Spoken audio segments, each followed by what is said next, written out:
morning YouTube, welcome back to the channel and welcome to another video. It is supercar season, it is sunny, it's the beginning of spring, and you know, in all intents and purposes we are coming out of lockdown. Beer gardens are open, shops are open, hopefully we'll be able to travel soon. Everything is looking well. So welcome back to the channel. Today we are heading over to Porsche Wilmslow to do a quick test. We've not got a full day with the car today. We've got a small little snippet of time to go and test the car that I've wanted to test for a little while, because it's actually a well-documented direct rival of the Aston Martin Vantage. So I wanted to get behind the wheel, see what it's really about. Did I make the right decision with the Vantage? I think I probably did, but I've been proved wrong recently with my thoughts on Porsche. So I will catch you down at Porsche Wilmslow.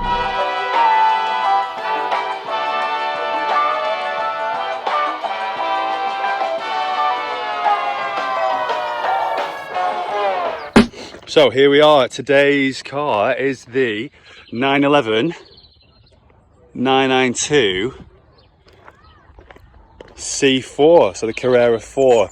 So we've got an all-wheel drive, I'd say kind of entry-level model of the 992, which comes in either a cabriolet or coupe form. So we've got the coupe today, and this is going to be an interesting test drive and review, because the 992, not specifically the C4, but the 992 is one of the key competitors from a price perspective, performance, and a lot of other elements as kind of a daily drivable, very, very fast sports car compared to the Vantage. I think Aston Martin have been very open and honest around the fact that the 992 was one of the cars that they brought into the factory and really looked to develop a car that was very, very similar from a stats and usability perspective, because Porsche, obviously, the 911 platform has been around for years and has sold in the millions, an extremely popular car, holding value very well. So look inside here. So the interior, usual kind of Porsche, high quality. We've got the Bose sound system, optional rated sound system.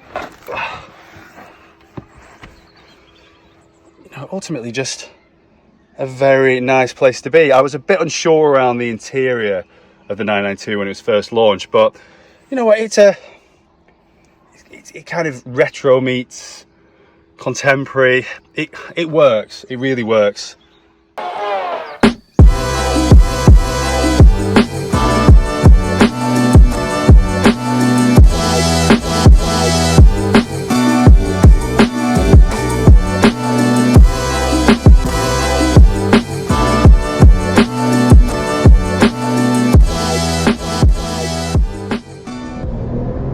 So, welcome inside the 911 992 C4 or Carrera 4. So this is a direct competitor to the Aston Martin Vantage, so I was really keen to get behind the wheel, see what it's like as a daily driver sports car, and ultimately see what it's like as a driver's car, because that is a huge thing to me. I think to anyone who owns or buys a car of this price, from, you know, ultimately from Porsche as well, you're not going to spend the best part of £100,000 on a car, on a sports car, if it doesn't make you feel good. So what's it like to drive? Because I know ultimately that is what any discerning petrol head that watches my channel wants to know.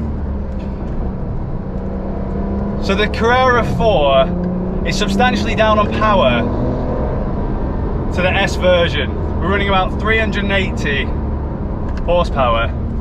Quite a small torque figure, or about just over 330 foot-pounds of torque, which, given the four-wheel drive system, catapults this car 0 to 60 in just over 4 seconds. So I say catapults the car. In the lineup of cars these days, and the numbers that, you know, some saloon cars are putting out, it's not overly impressive.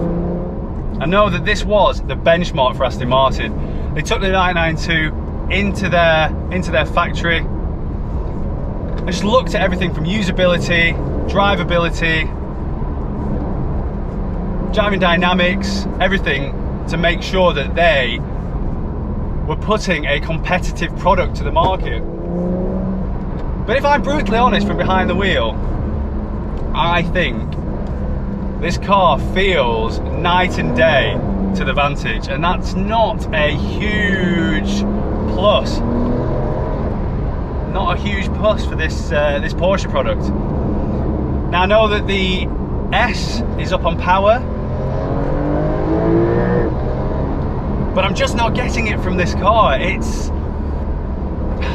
you know, 380 horsepower nowadays. It should be fine, especially through a four-wheel drive system. But obviously with the four-wheel drive system, you're adding more weight, less power. It's not a recipe for driving pleasure. I'm a big fan of feeling tantalized, get my blood going, get my blood flowing when I get inside a sports car or a supercar, and this just doesn't do it for me right now. It feels very clinical. And I know that cars nowadays, they have to fit OPF filters, particulate filters to their car, but I'm revving this car out and I'm really giving it the beans, and I'm just not getting anything from it. I'm not getting the fizz. You know, that's, yes, again, like I've said with other Porsches, and I've been very impressed with all the Porsches that I've driven so far. The GT3 RS, the GTS, the Targa GTS that I drove, they all bring something very, very special. The GT3 RS with that whiny 9,000 RPM, that is a legendary car. But this, for a car that will be touching 100 grand, it's, yes, it's compliant. I feel like I can plant my foot to the floor, but at no point is it pinning me into my seat. So from one perspective, it's not pinning me into my seat, it's not giving me that thrill, and it's also lacking in drama. So even driving this car now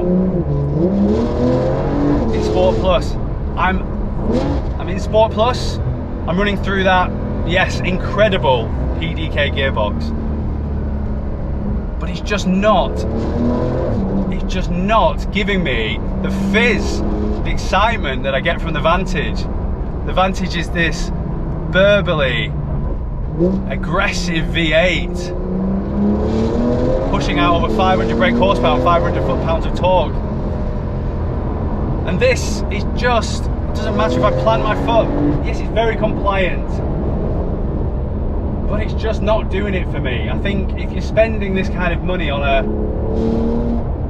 sports car, it needs to give you more. I really do think so. I think the Carrera 4, in my book, does not come close to the Aston Martin Vantage. The Aston Martin Vantage, in my eyes, is more like a mini supercar than a sports car. This is a sports car, but it's missing something. You need to buy the S. I think the S is going to be the one, and I think, yes, if you really want to get into that Porsche product, but my advice would just to be, leave the 992 for now. If you want to spend around this price point on a Porsche, go 991, go 991.2. You know, go for a higher spec 991, and wait until you can get into an S, because I think this just hasn't done it for me today, unfortunately. So once again, thank you very much for joining. Really appreciate the support. If you're already subscribed, thank you very, very much for subscribing and supporting the channel so far. If you haven't, you're enjoying what you're seeing so far, there's plenty more to come. So much planned this year. Really excited for it. Please subscribe. Please leave your comments below, give it a thumbs up, give it all that fun, all that good stuff, because it really does help the channel grow.